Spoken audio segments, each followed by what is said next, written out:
നമ്മുടെ ജീവിതത്തിൽ തെറ്റുകൾ സംഭവിക്കാം, അനുസരണക്കേട് സംഭവിക്കാം. എന്നാൽ നമുക്ക് ഇരുൾ അടഞ്ഞ വഴികളിൽ തിരുനാളമാകുവാൻ ഇന്നത്തെ ചിന്ത. Praise Lord. എക്സൽ മീഡിയ ഇന്നത്തെ ചിന്തയിലേക്ക് എല്ലാ പ്രിയമുള്ളവർക്കും സ്വാഗതം. ഇന്നത്തെ നമ്മുടെ ചിന്താ വിഷയം യിരെമ്യാ പ്രവചനം 44 അധ്യായം അതിൻ്റെ 23 വാക്യമാണ്. നിങ്ങൾ യഹോവയുടെ വാക്ക് അനുസരിക്കാതെയും അവൻ്റെ ന്യായപ്രമാണവും ചട്ടങ്ങളും സാക്ഷ്യങ്ങളും പ്രമാണിച്ച് നടക്കാതെയും ധൂപം കാട്ടി യഹോവയോട് പാപം ചെയ്തതുകൊണ്ട് ഇന്ന് ഈ അനർത്ഥം നിങ്ങൾക്ക് വന്നു ഭവിച്ചിരിക്കുന്നു. Praise Lord. നമുക്കറിയാം, യഹൂദ ജനം മിസ്രൈമിൽ വന്ന് പാർത്ത സമയത്ത് മിസ്രൈമിയരുടെ ആ മത അനുചാരണം അല്ലെങ്കിൽ അവരുടെ മതത്തിലുള്ള ആ വിഗ്രഹ ആരാധനയിലേക്കും ഈ യഹൂദ ജനം വഴുതി വീഴാൻ ഇടയായിത്തീർന്നു.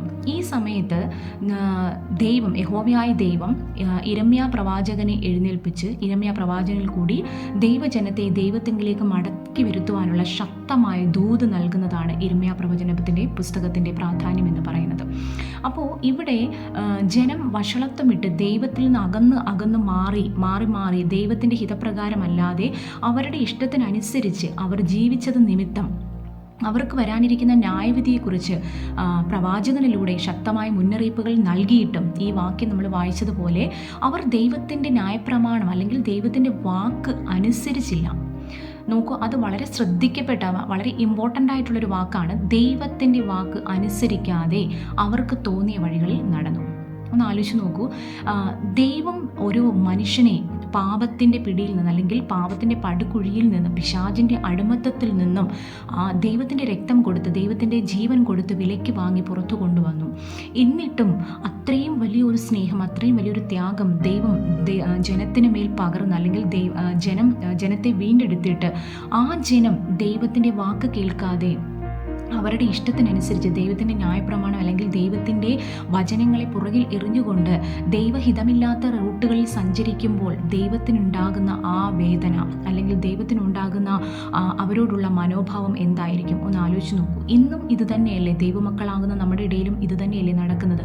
അന്ന് യഹൂദ ജനത്തിന് ഒരുപാട് അവസരങ്ങൾ ദൈവം കൊടുത്തു. ഓരോ പ്രാവശ്യം അവർ പാപം ചെയ്ത് ദൈവത്തിൽ നിന്ന് മാറി നിൽക്കുമ്പോഴും ദൈവം ന്യായപ്രമാണങ്ങളിൽ കൂടിയും പുരോഹിതന്മാരിൽ കൂടിയും രാജാക്കന്മാരിൽ കൂടിയും പ്രവാചകന്മാരിൽ കൂടിയൊക്കെയും ശക്തമായ മുന്നറിയിപ്പുകൾ കൊടുത്തിട്ട് അവരെ ദൈവത്തിങ്കിലേക്ക് മടക്കി വരുത്തുന്ന ഒരുപാട് സന്ദേശങ്ങൾ അയക്കാൻ ഇടയായിത്തീർന്നു. എന്നാൽ അതിലൊന്നും അവർക്ക് മനസ്സ് കാണിക്കാനോ അല്ലെങ്കിൽ അനുസരിക്കാനോ അത് അംഗീകരിക്കാനും അവർ തയ്യാറായില്ല.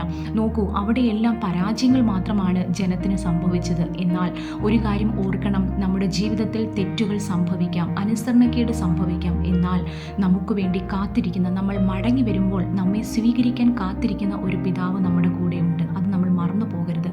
നമ്മുടെ ജീവിതത്തിൽ ഒരുപാട് തെറ്റുകൾ നമ്മുടെ ജീവിതത്തിൽ സംഭവിക്കാം. കാരണം ചില സമയങ്ങളിൽ നമ്മൾ അറിയാതെ പാപം ചെയ്തു പോകും. നമ്മൾ ഒരിക്കലും പ്രതീക്ഷിച്ചില്ല, അങ്ങനെ ചെയ്യണമെന്ന് പോലും നമ്മൾ അറിഞ്ഞിട്ടായിരിക്കത്തില്ല ഒരുപക്ഷെ ചെയ്തത്. എന്നാൽ നമുക്കിടയിൽ മധ്യസ്ഥ ചെയ്യുന്ന ഒരു സർവ്വശക്തനായ ഒരു ദൈവമുണ്ട്. നമ്മളെ വീണ്ടെടുത്ത പാപത്തിൻ്റെ പിടിയിൽ നിന്ന് നമുക്ക് വേണ്ടി രക്തം ചൊരിഞ്ഞ സർവ്വശക്തനായ ഒരു ദൈവം, ആ ദൈവത്തിൻ്റെ പുത്രനായ യേശു ക്രിസ്തു നമുക്ക് മധ്യസ്ഥനായി നിൽപ്പുണ്ട്.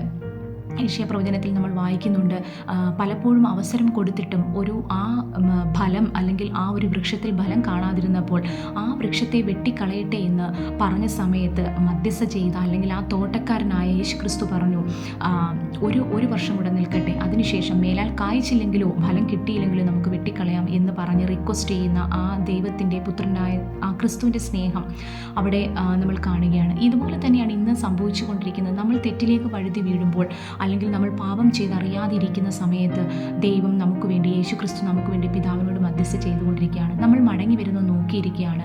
ദൈവമക്കളെ, അങ്ങനെ ശക്തമായ മുന്നറിയിപ്പുകൾ അല്ലെങ്കിൽ കുറ്റബോധം അല്ലെങ്കിൽ പാപബോധം നമ്മളെ പരിശുദ്ധാത്മാവ് നമ്മളെ ഉണർത്തുമ്പോൾ നമ്മുടെ ഹൃദയത്തിൽ നാം ചെയ്തത് തെറ്റാണ് എന്ന് ബോധ്യം വരുമ്പോൾ ആ സമയം മറ്റൊന്നും നോക്കാതെ ദൈവത്തിങ്കിലേക്ക് നമ്മൾ മടങ്ങി വരുന്നെങ്കിൽ നമ്മെ സ്വീകരിക്കാനായി ഇരു കൈകളും നീട്ടി നമ്മളെ നെഞ്ചോട് ചേർത്ത് അബ്ബാ പിതാവേ എന്ന് വിളിക്കുന്ന ആ പുത്രത്വത്തിൻ്റെ ആത്മാവിനെ വീണ്ടും നമുക്ക് നൽകി തന്ന് ദൈവത്തിൻ്റെ സ്നേഹത്തിലേക്ക് നമ്മളെ മടക്കി വരുത്തുവാൻ ഒരു ദൈവം നമ്മളോട് കൂടെയുണ്ട്. ആ ദൈവം നമ്മളോട് കൂടെ ഉള്ളതുകൊണ്ടാണ് ഇന്ന് നാം ജീവനോടെ ഇരിക്കുന്നത്. എപ്പോഴേ നമ്മൾ ഈ ലോകത്തു നിന്ന് മാറ്റപ്പെടാമായിരുന്നു, നമുക്ക് നിത്യത നഷ്ടപ്പെടാമായിരുന്നു. എന്നാൽ സർവ്വശക്തനായ ദൈവത്തിൻ്റെ കരുണയുള്ള കരം നമ്മളോട് കൂടെയുള്ളത് കൊണ്ടാണ് ഇന്നും നാം ജീവൻ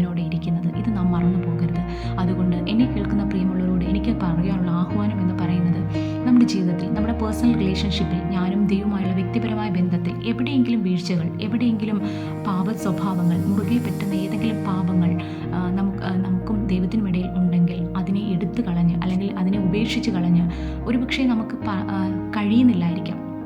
പലപ്പോഴും നമ്മൾ ശ്രമിച്ചിട്ടും അതിന് കഴിയുന്നില്ലായിരിക്കാം.